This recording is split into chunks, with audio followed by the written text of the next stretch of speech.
Hey Renee, Hey, Natalie. I want to talk to you about when employees think they get to drive the bus. So I do more investigations work than you, and you do more compliance work than me. So I'll give two examples. One of them is an employee saying, I complained about something. I complained about sexual harassment, but I do not want there to be an investigation. So do not investigate my complaint. Or on your side, it could be something like, oh, well, this is an at-will state, so we agreed that we would pay this contractor vacation time and not FMLA. And since we agreed, that's fine. And obviously, anybody who does compliance work in the wage space realizes how many silly things I just said. But let's talk about letting the employee drive the organization's compliance bus. Stop. Do not pass go. Do not collect $200. The employee is not in the driver's seat because the employee doesn't have the liability the company does. So sometimes it's easier. The employee wants it. We want it. It's less paperwork. But at the end of the day, when things go badly, and often they do, it's the company that's going to be left holding the bag. Yeah. So, for example, the employee says, I don't, I just want to raise this issue. I don't want you to investigate. I don't want you to take action. I just want you to know about it.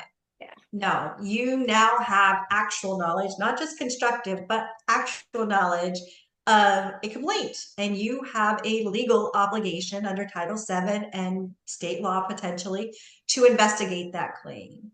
It's important that when those conversations happen, and I train managers all the time and newer HR people, that when an employee says that, the appropriate response is, thank you for bringing that to our attention. I understand that you just wanted to make me aware of it, but I do have an obligation to take what you've told me and investigate, and then start the investigation process. The employee or the contractor, the independent contractor that says, hey, I don't want to be an employee. I want to be an independent contractor, but you agree to pay me 40 hours a week. I'll give you a timesheet. I'll come on site. I'll do this. I'll do that.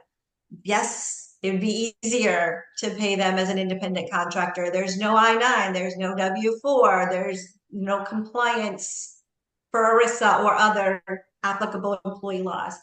But just because the parties agreed to it doesn't mean that if it comes before a judge or a jury, that that agreement is going to have any validity because it's not consistent with the legal framework. Another one I see all the time, FMLA.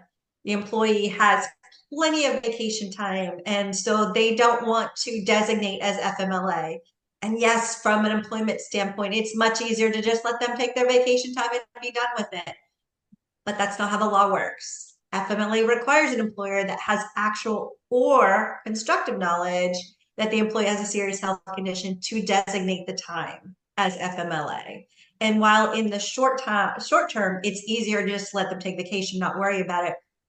Where it becomes a lot more complicated and later becomes an issue is when that employee is out for more than 12 weeks, they run out of vacation time.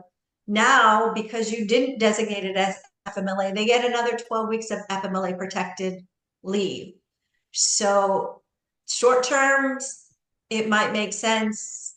Long term, you might have just bought off more than you can chew. Regardless, it's not going to be valid if you are brought before an agency or you're brought before the courts. The fact that the parties agree to it is not going to be persuasive at all. Yeah.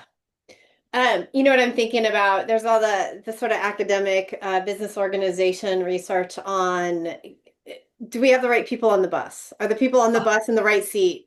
And now we're highlighting here that it also matters who's driving the bus. And it shouldn't be the absolutely. people in the seats. It's supposed to be the organization driving the bus. They are the ones with all the risk that have the license to drive. And they're the ones that are insured, and they're the ones that are going to get in trouble if there's an accident. It's not the people Absolutely. in the seats. Absolutely. And the people in the seats might be the one that are getting the cash windfall when the company gets it wrong. Yeah. Oh, absolutely. All right. Thanks for chatting with me today. Anytime.